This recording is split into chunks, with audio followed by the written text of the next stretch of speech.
Pessoal do canal Brasil Notícias, estamos de volta trazendo mais informações para vocês. Eu sou Rilgley Fagundes. Hoje é dia 4 de fevereiro de 2020. Na descrição do vídeo você vai encontrar o link para essa matéria junto com este vídeo. Vale muito a pena, tá? Eu vou passar o vídeo para vocês já. Herbert Passos Neto, sempre com uns comentários maravilhosos. Gente, é o seguinte.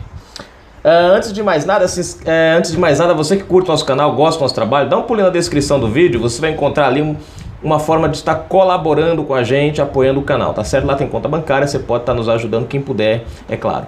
Pessoal, é o seguinte, o PSOL, PT, PSDB, PCdoB e Rede, outros, perceberam que perderam, de uma certa forma, o público-alvo de outrora, que eram os pobres, né, como eles tratavam, né, os homossexuais. Hoje só os ativistas mesmos é que compram a narrativa deles, as pessoas em si não. E agora eles partiram para um novo segmento. Agora eles estão tentando, né, já destruir a questão do conceito evangélico. E um pastor do PSOL aprontou uma agora, rapaz, no seminário, que não é brincadeira não. Bom, vamos à matéria. Se inscreve, comenta, compartilha, dá aquele like maroto, aperte o sininho das notificações. Eu digo que é um pseudo pastor, né? Que quem é pastor não tem essas atitudes não. Bom, você que quer ajudar o Aliança pelo Brasil, na descrição do vídeo você vai encontrar o link www.aliancapelobrasil.com.br. Você preenche tudo bonitinho, imprime, corre no cartório de notas, reconhece firma, assina, leva no cartório eleitoral junto com o seu título de eleitor, ou pode mandar pelos correios. Não esquece de pegar o código de rastreamento. Olha só isso aqui, gente. Esquerda ataca evangélicos. Pastor quer cooptar cristãos para a igreja marxista. Gente, não existe, não tem como você ser evangélico e ao mesmo tempo marxista. Quem conhece a doutrina bíblica, o mínimo, sabe que isso daqui não passa... É uma distorção sem pé nem cabeça, gente. Dou um conselho para vocês, estudem primeiro o marxismo e depois me digam se igreja, se evangélicos, tem como se envolverem com isso aí. Bom, vamos lá. Se você achou o maior absurdo um militante travesti dizer que quer acabar com a família, você não viu o que disse o pastor evangélico do PSOL, que estava no mesmo seminário, no mesmo painel.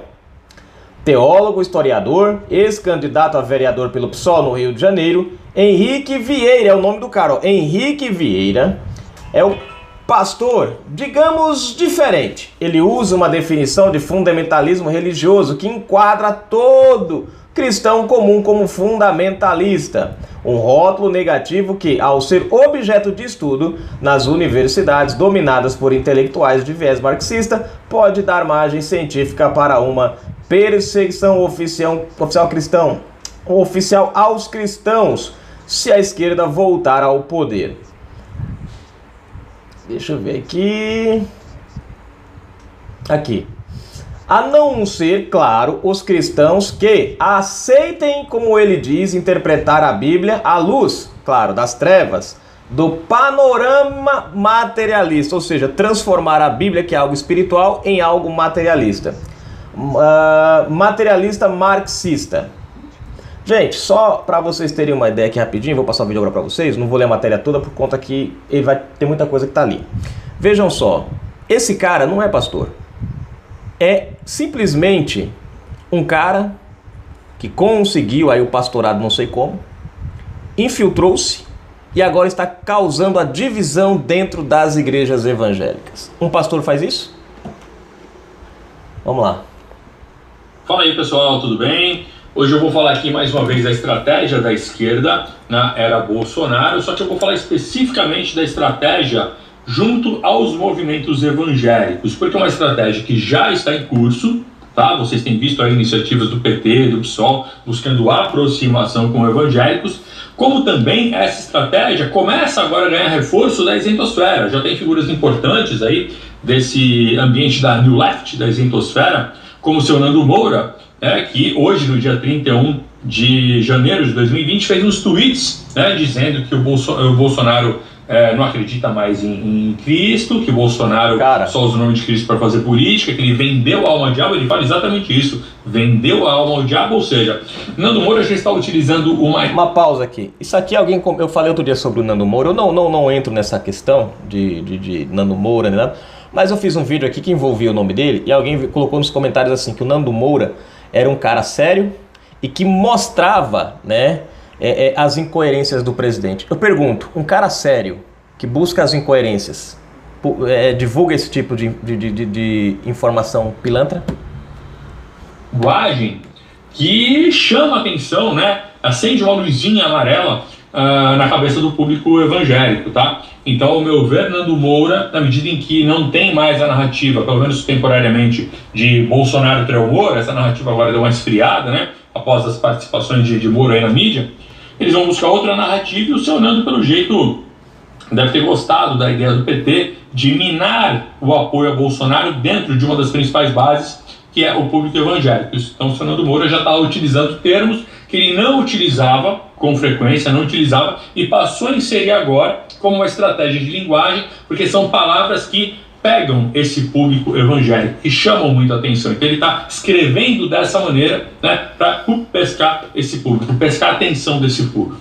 Bom, vamos lá. Por que eu quero falar dessa estratégia ligada aos evangélicos? Não é só pelo motivo político de que eles querem minar a base do Bolsonaro, não é só por isso. É porque a estratégia, a base teórica dessa estratégia é uma sementinha para a perseguição dos cristãos. Por quê? Eles entendem que os cristãos, em especial evangélicos, né, porque na Igreja Católica ele já tem teologia da libertação, que domina uma grande parte, né? Os evangélicos, eles têm feito um papel de militância mesmo de rua, é uma massa de militância muito importante, e eles dizem que esses evangélicos são uma ameaça à democracia. Então eles começam a classificar, aí que começa a explicação, tá?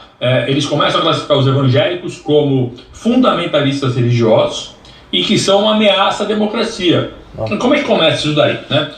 Eu fiz uns comentários aqui, há uns dias atrás, num vídeo que ficou com quase 30 minutos, né, onde eu comento um painel da editora Boitempo, né, um seminário feito pela editora Boitempo lá no Sesc Pinheiros, em outubro do ano passado, 2019.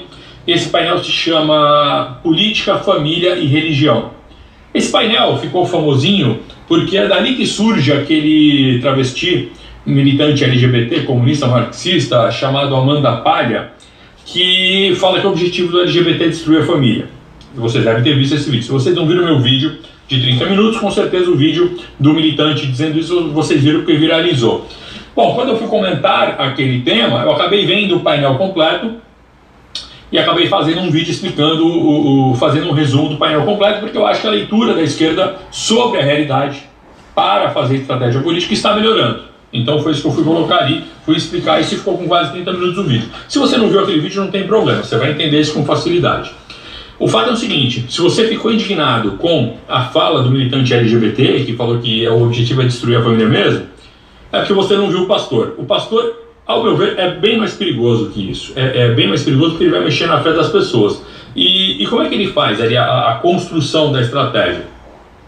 Primeiro, ele vai redefinir o que é fundamentalismo religioso. E como essas pessoas estão dominando o ambiente acadêmico, essas definições certamente viram alvo de estudos, viram monografia, dissertação, viram tese, viram livro e vão influenciando uma cultura e podem servir sim no futuro, caso esse pessoal chegue ao poder, para promover uma perseguição a cristãos. Afinal, os cristãos são fundamentalistas, são extremistas e estão ameaçando a democracia. Então eles vão fazer uma base teórica cheia de rótulos negativos que, uma vez que eles alcancem o poder, isso pode sim ser utilizado para perseguir. Já há uma perseguição clara, mas a perseguição pode entrar para o meio judicial mais do que já tem. Tá? E aí o que ele vai colocar ali? Né? Como é que ele vai definir o fundamentalista? É interessante isso e nos ajuda a entender como eles pensam.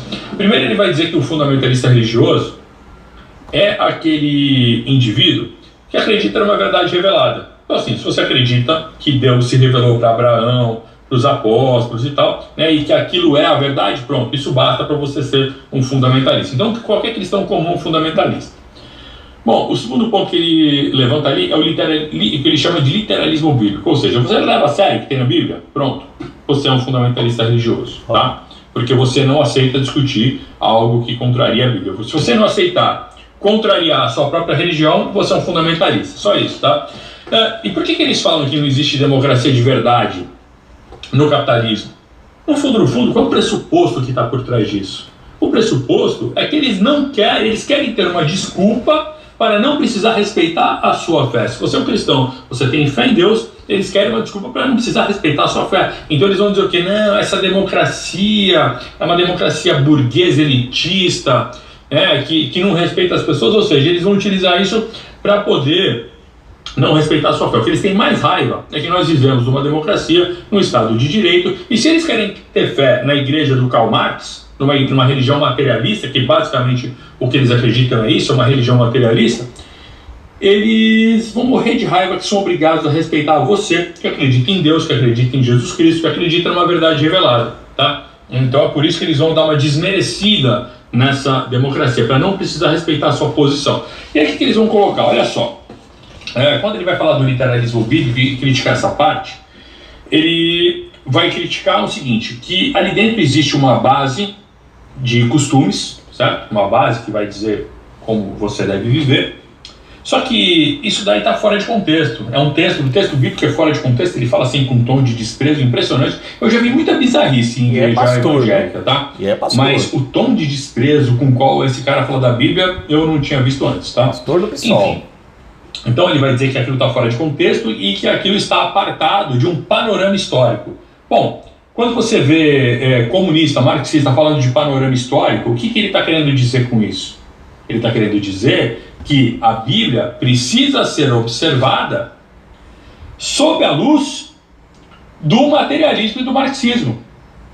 É isso que ele está querendo dizer com um panorama histórico. Porque eles entendem que a história do homem é a história da luta de classes, que o que define o homem é o trabalho. Enfim, eles acreditam numa série de pressupostos marxistas e eles querem enxergar a história inteira dessa maneira. Então, em vez de eles enxergarem o marxismo sob a luz do cristianismo, não, eles fazem o contrário. Eles querem pegar o cristianismo e olhar sob a luz do marxismo, que é uma luz menor e mais fraca, porque é uma luz materialista, né? Essa aqui é a loucura desse pessoal. Em vez de acreditar num Deus perfeito que criou o mundo, eles acreditam num ser humano que criou uma teoria perfeita e eles querem porque querem, né, que essa teoria seja ali o dogma supremo, né? O dogma supremo deles é que o capitalismo vai acabar, o capitalismo não presta, né? Ele é feito para ter crises, feito para exploração, isso aí vai acabar um dia com certeza, e como eles não estão vendo acabar, tem gente atrapalhando, né, o capitalismo de acabar, eles vão fazer uma força para que aquilo acabe e acabe o mal do mundo.